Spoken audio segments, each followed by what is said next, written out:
Les amis, le football a gagné. Je suis content de la victoire de FC Barcelone. Je suis tombé amoureux de ce club. C'est quoi ce mental? C'est quoi ces joueurs-là? C'est quoi ces jeunes qui n'abandonnent pas malgré que l'autre équipe a été favorisée par l'arbitrage, malgré la corruption, malgré les pressions qui ont été faites sur l'arbitre.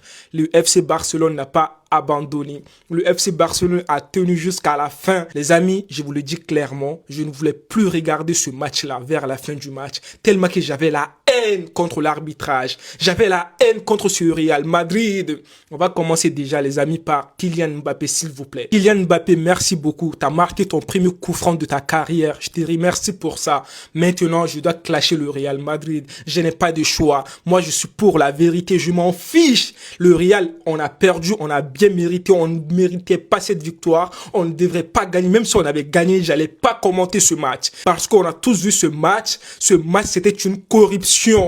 L'arbitrage scandaleux. Je suis obligé de parler de ces actions. Vous voyez tout ça là en fait. Barça a été défavorisé. Regardez ça s'il vous plaît. On a Ceballos qui voulait le maillot de Koubarsi. Et là l'arbitre nous dit quoi? Qu'il n'y a pas pénalty. En plus de cela, ce qui m'énerve, il ne va pas regarder la VAR. 1.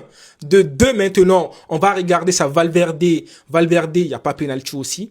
Il n'y a pas penalty, oui, ils vont me sortir des choses, ouais, main d'appui, je sais pas quoi, il n'y a pas main d'appui, là, il y avait penalty. L'arbitre n'est pas parti regarder la VAR n'a pas appelé l'arbitre, il a dit il n'y a pas penalty. Et troisième chose, en fait, c'est quoi? La faute de Tchouaméni sur Dani Olmo. C'est pour ça que je n'ai même pas félicité Tchouaméni. Je peux pas féliciter Tchouaméni, en fait. Il a marqué un beau but, mais pour moi, le but de Tchouaméni, moi, je ne compte pas ce but, parce que le gars devait prendre carton rouge. Il devrait même pas être sur le terrain. Donc son but pour moi, c'est 0 à la puissance 10 000 K. Et ce qui m'a fait encore plus mal, c'est quoi? C'est la faute de Rudiger sur Ferran Torres. Et là, l'arbitre nous dit quoi?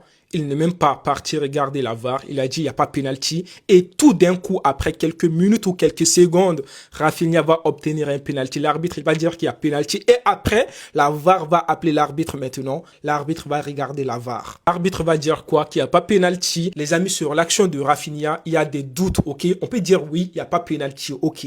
Mais pourquoi les autres actions, on est tous d'accord qu'il y avait penalty? La VAR n'a pas appelé l'arbitre. L'arbitre n'est pas parti regarder la VAR. L'arbitre n'avait même pas de doute. En fait, pour l'arbitre, c'était logique. Mais pour Rafinha, là, il est parti regarder la VAR. Il a écouté la VAR. Il a pris sa décision. C'est là, tu vois qu'il y a la corruption. Le Real Madrid ce soir, c'était le Real Madrid. On s'est dit la vérité. Pour les autres actions du Barça, pas de VAR. Et donc, pour l'action de Rafinha vers la fin du match, l'arbitre va regarder la VAR. Vous n'avez toujours pas compris?